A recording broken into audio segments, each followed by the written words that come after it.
নমস্কার বন্ধুরা, সুনিতাস blog and কিচেনে আপনাদের স্বাগত জানাই। আজকে চিকেন লাজাবাব দেখাবো।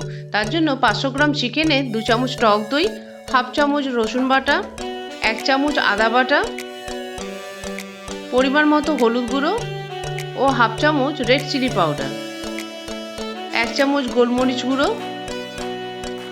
ও অল্প সর্ষের তেল দিয়ে আমরা চিকেনটা ম্যারিনেট করে আধ ঘন্টা রেখে দেবো। এবার একটি টমেটো, পেঁয়াজ, কিছু কাজু, চারমগজ, 2টো কাঁচা লঙ্কা ও হাফ ইঞ্চি আদা ও 4-5 কোয়া রসুন সেদ্ধ করে আমরা বেটে নেব। এবার তেলেতে একটা বড় পেঁয়াজ ভেজে লাল করে বেরেস্তা করে আমরা তুলে রাখবো। এবার ওই তেলেতেই কিছু গোটা গরম মশলা ও তেজপাতা ফোড়ন দিয়ে বেটে রাখা মশলাটি দিয়ে আমরা কষবো। এবার পরিমাণ মতো নুন, অল্প চিনি, হলুদ গুঁড়ো ও রেড চিলি পাউডার,